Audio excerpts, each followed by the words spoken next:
Assalamualaikum warahmatullahi wabarakatuh.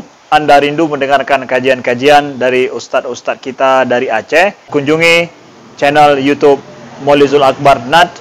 Subscribe, like, share, komen.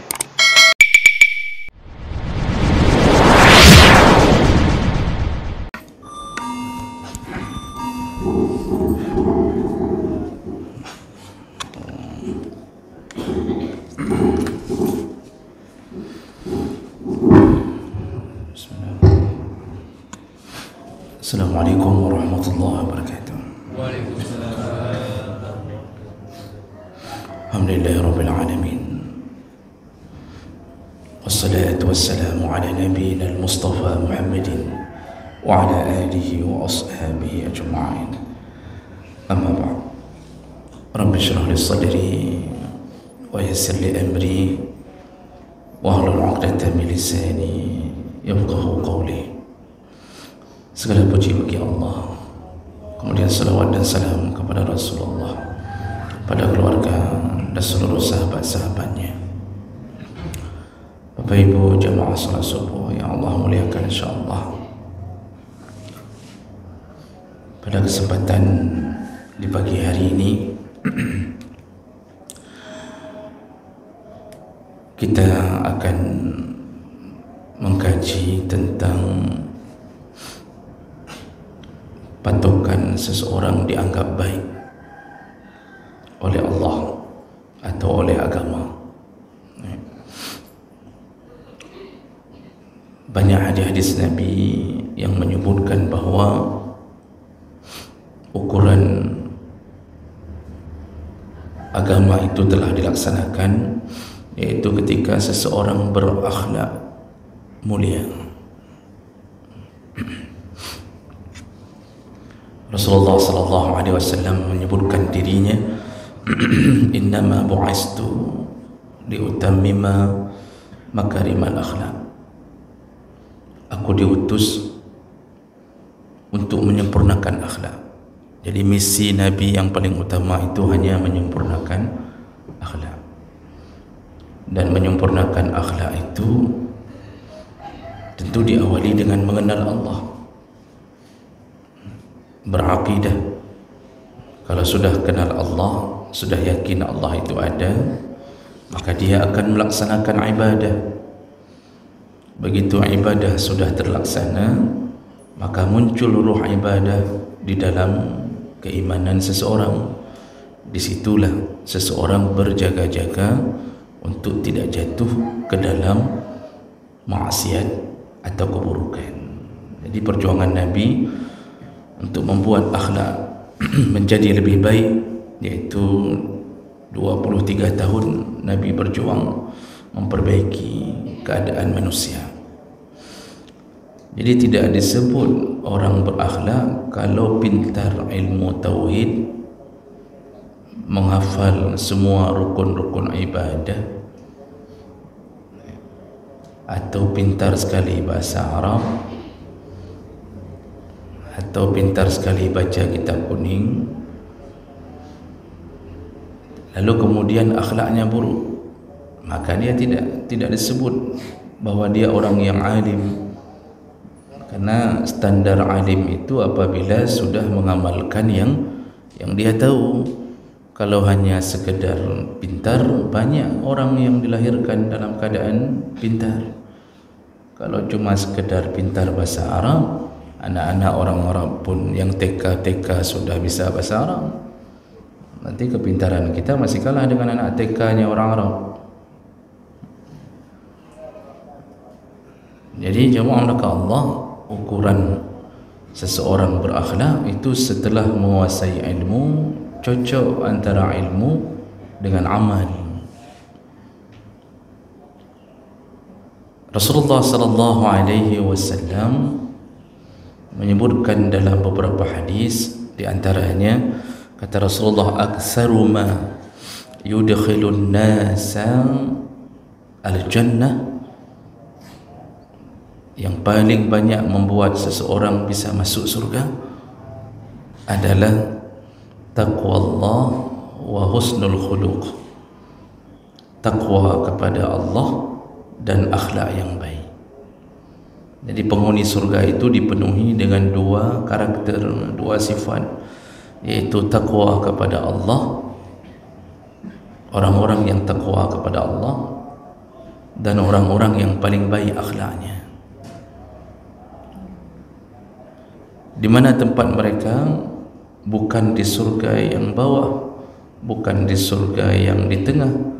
Tempat mereka adalah surga yang paling tinggi. Sehingga dalam hadis Nabi yang lain disebutkan, ketika Rasulullah menjelaskan bahawa surga itu ada 3 level, yaitu surga yang di bawah, letaknya di tengah, lalu ada surga yang di pinggiran, artinya berada di pinggiran kota. Kalau ukuran kita daerah-daerah Gunung Salak lah, itu ukuran surga yang di pinggiran kota. Tapi surga juga, nah ada surga yang tempatnya paling tinggi, atau surga Firdaus.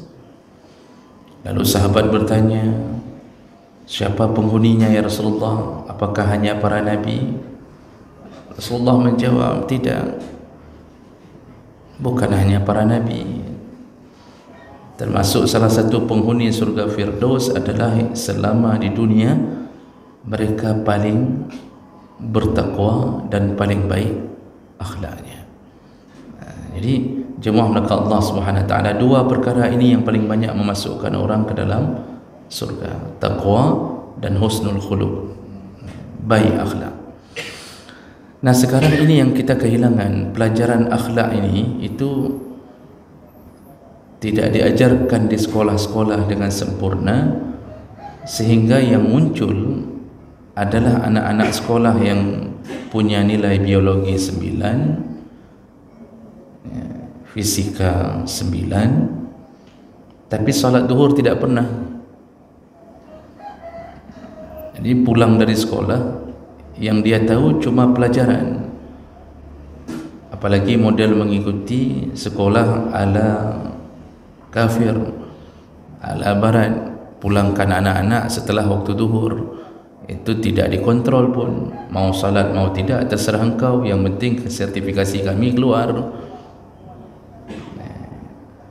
Jadi ya udah, pelajaran tahu tapi akhlak tidak ada.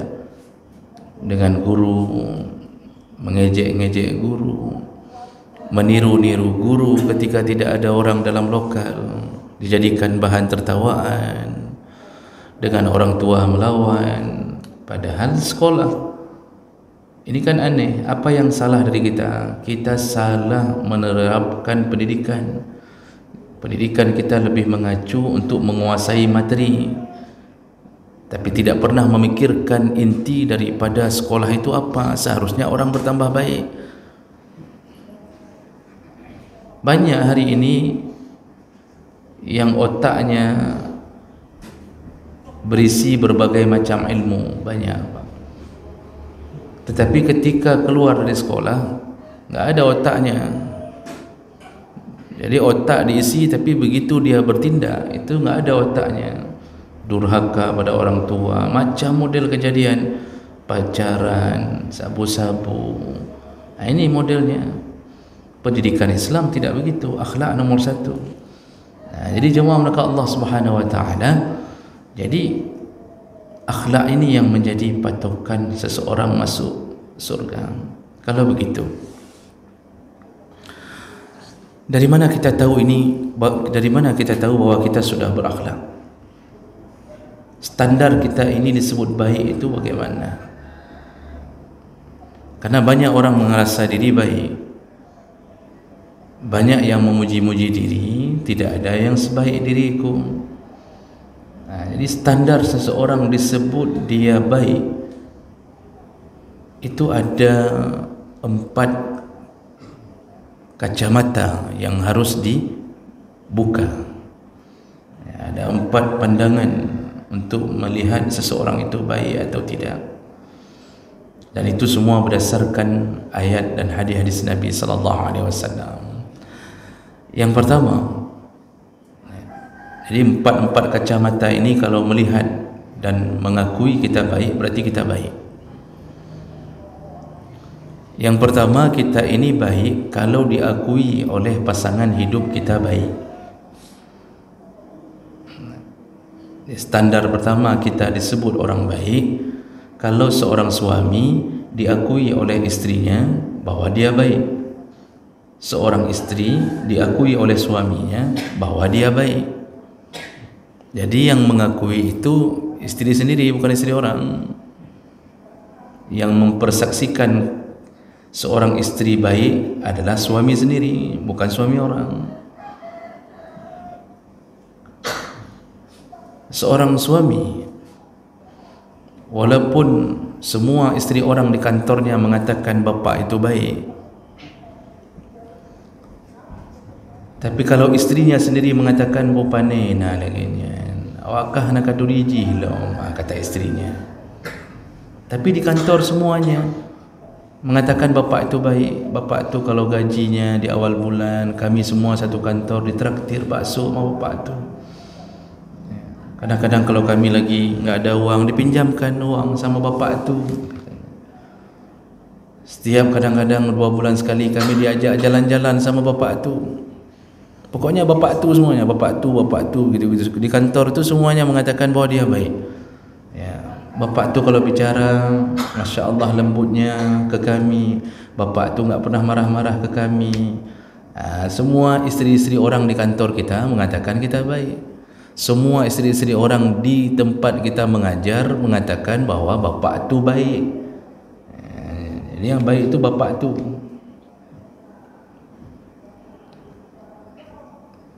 Tapi istri sendiri ketika ditanya orang tentang suaminya, istri akan mengatakan bapak tu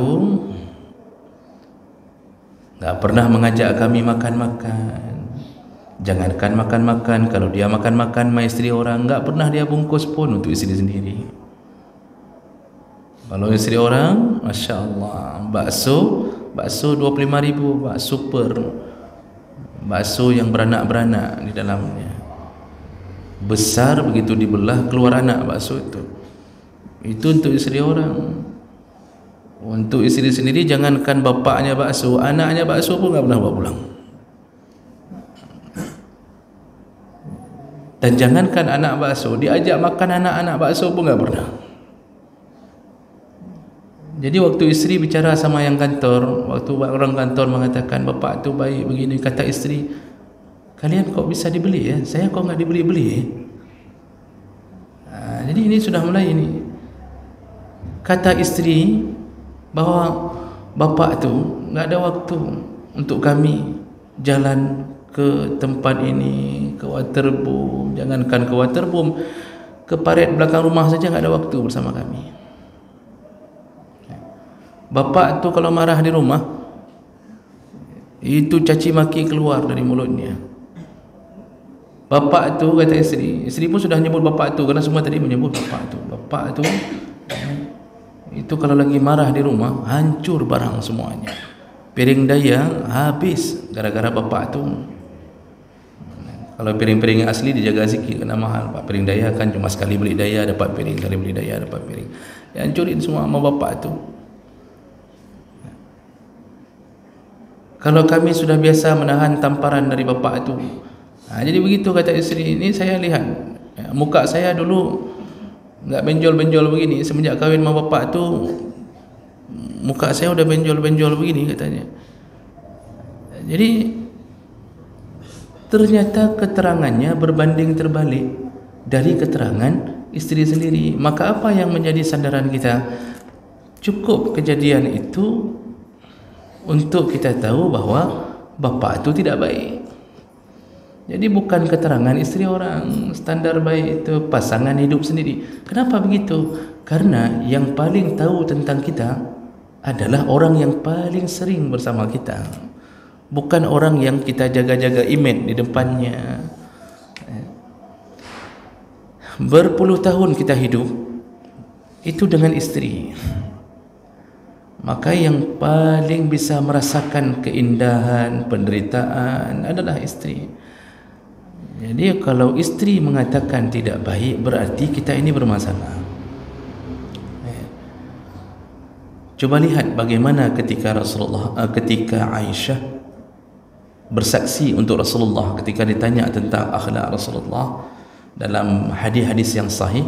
Kan Aisyah mengatakan Rasulullah itu akhlaknya Al-Quran. Itu Aisyah yang mengatakan ketika ditanya oleh sahabat bagaimana keadaan Rasulullah di rumah. Rasulullah itu akhlaknya Al-Quran, kata Aisyah. Artinya seperti Al-Quran begitulah akhlak Nabi. Dalam hadis yang lain disebutkan wala fahishan mutafahishan. Rasulullah itu tidak pernah berbuat buruk, ya. Tidak pernah wala sakha, dan tidak pernah berkata keji tadi mutafahishan, lalu tidak pernah berteriak-teriak seperti berteriaknya orang di pasar. Jadi tidak pernah sampai mengamuk-ngamuk, ya. Masalah ada, cemburu tetap ada dalam rumah Rasulullah. Tapi Aisyah mempersaksikan suaminya bahwa itu adalah akhlak yang terbaik. Jadi kalau lihat akhlak Nabi di rumah, memang subhanallah. Nabi kalau waktu kosong sedang tidak mendakwahkan agama, maka beliau di rumah itu sampai membantu istrinya pesing angkut.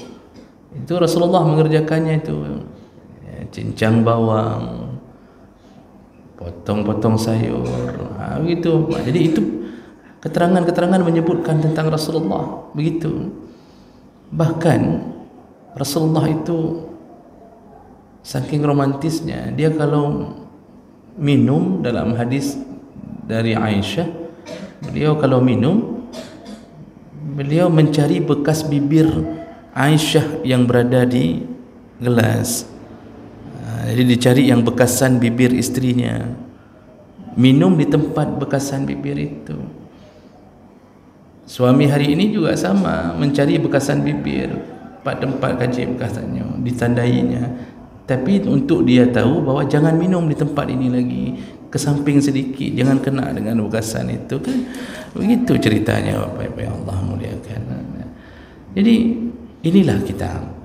Jadi itu suami yang baik itu standar pertamanya adalah pengakuan daripada pasangan hidupnya. Oh, punya istri sampai 4 orang, 4-empatnya mengatakan baik, itu baru. Itu baru. Sebenarnya untuk dikatakan baik oleh istri itu mudah. Masalah ribut itu wajar. Malah tidak wajar kalau enggak pernah ribut. Misal enggak pernah ribut dalam rumah tangga, sampai kita mengatakan ilung selama kamu kahwin, sampai kapuk puluh tahun kamu kahwin, hana karu metiga, tapi enggak pernah ribut kami sekalipun. Dia pembohong, pendusta. Nabi saja pernah ribut. Tiba-tiba kita ngaku bahwa kita enggak pernah ribut, pasti bohong. Kalau bukan bohong, berarti dia tidak pernah menikah, pura-pura menikah saja itu. Cuma ditulis di KK saja menikah itu. Menikah itu fenomenanya yang membuat indahnya pernikahan ya karena ribut itu. Makin banyak ribut, makin indah pernikahan itu. Cuma ribut itu tidak membuat sampai terjadinya kebencian. Nah, ini indahnya ribut dalam pernikahan. Kalau ribut di luar pernikahan kita bisa sampai benci, tapi ribut dalam pernikahan itu hanya bumbu. Kan masakan makin banyak bumbu makin enak. Kalau perlu buat jadual ribut tiap-tiap bulan. Akhir bulan yuk ribut katanya. Awal bulan selesai lah. Tapi Masya Allah, walaupun keributan terjadi, kita para suami untuk mendapatkan pengakuan kita baik itu mudah sekali. Caranya apa? Sayangilah istri ini, walaupun sudah ribut berkali-kali, sayangi, dan mereka mendapatkan kepuasan nafsunya ketika harta yang kita punya itu kita berikan untuk istri. Jadi istri itu tiap bulan dikasihlah uang jajan. Ini kesempatan ni untuk ibu-ibu nyawanya, bang nak dengar tak nyawa ceramah. Subuh pun nak dengar ceramah.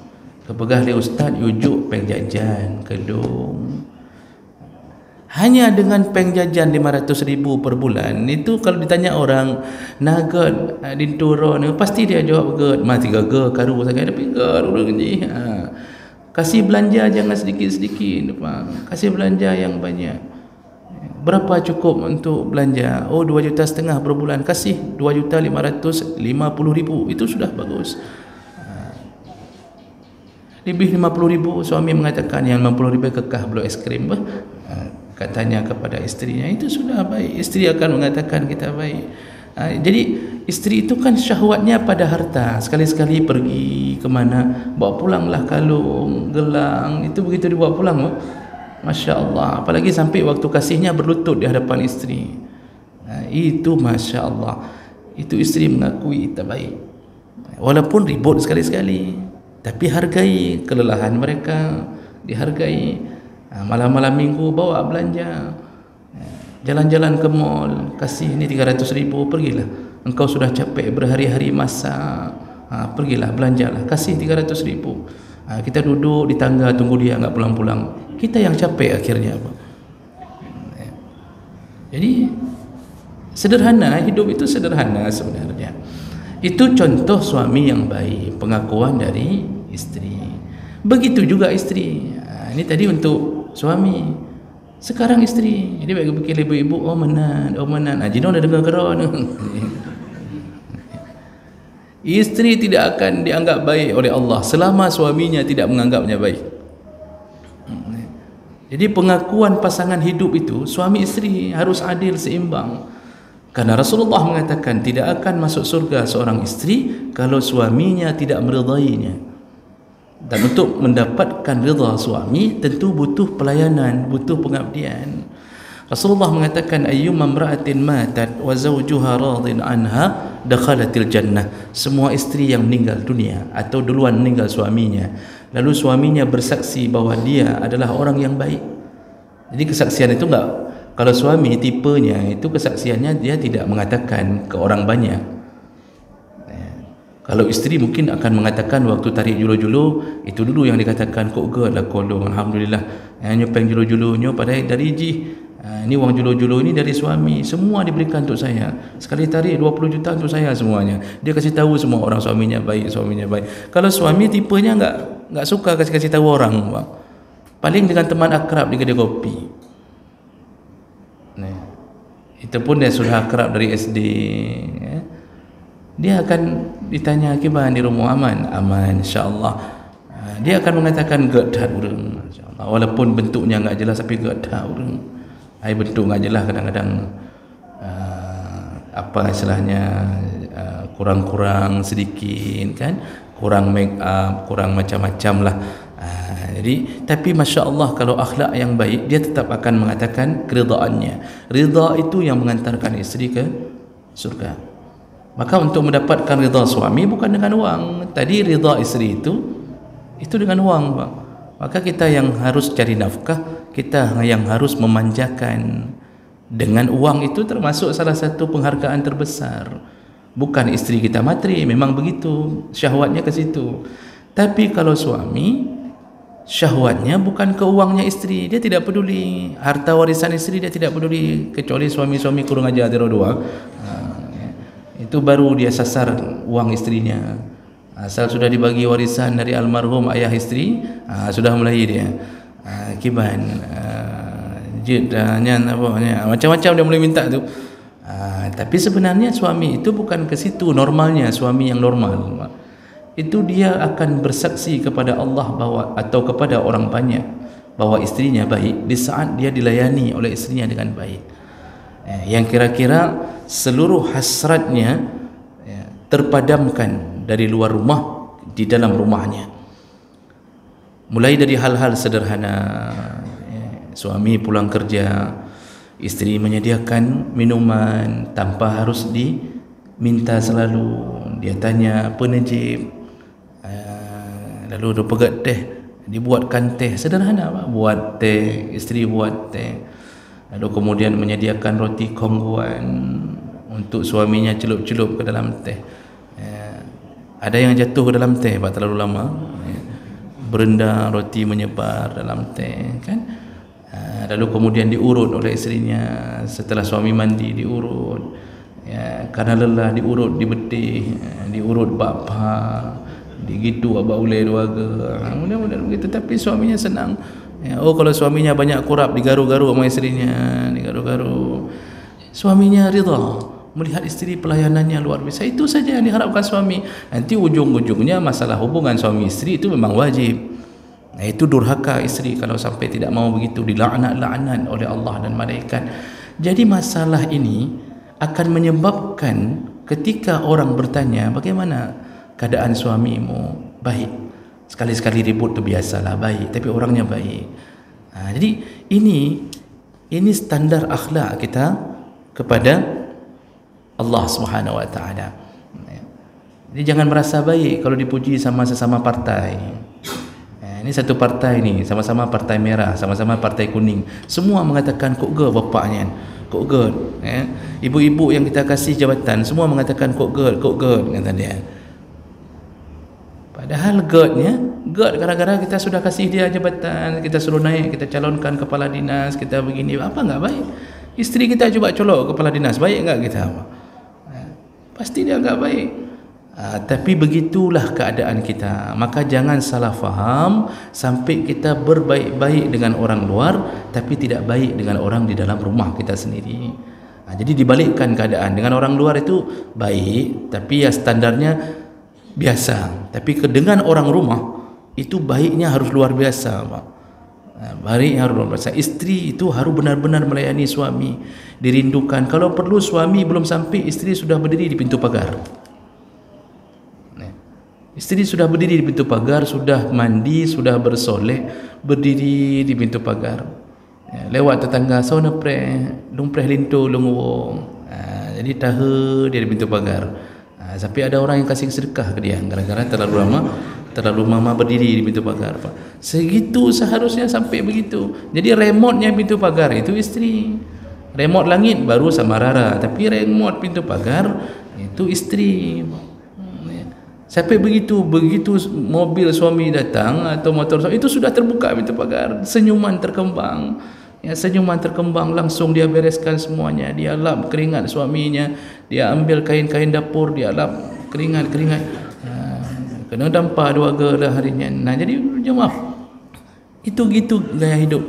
Makanya kalau mau masuk surga itu kita ini akhlak paling baik itu ya melalui keluarga kita sendiri. Nah, jadi ini yang pertama, pengakuan dari dalam rumah tangga kita. Ya, maka jagalah baik-baik. Sudah 25 menit, saya rasa saya tidak sambung ke yang kedua. Ya, jadi nanti insya-Allah nanti malam kita sambung ke yang kedua. Karena kalau saya sambung, saya takut Bapak tidak ada yang sadar satu pun lagi. Ya, karena saya lihat banyak yang terdampar-dampar di dinding-dinding. Ya. Kamu dipek-dipek binti-binti. Ada yang ketawa dalam lumpur. Okey. Itu dengar okey, goknya okey tapi dalam lumpur okey. Dia kadang-kadang ada yang enggak tahu apa yang dibicarakan, tapi saya maklumilah karena subuh tadi malam kan Bapak tadarus sampai pukul 4:30 kan. Jadi kita maklumi itu, insya-Allah kita nanti malam bertemu sekali lagi. Kita lanjut nanti malam insya-Allah. Subhanakallahumma wa bihamdik asyhadu an la ilaha illa anta astaghfiruka wa atubu ilaik. Wassalamualaikum warahmatullahi wabarakatuh.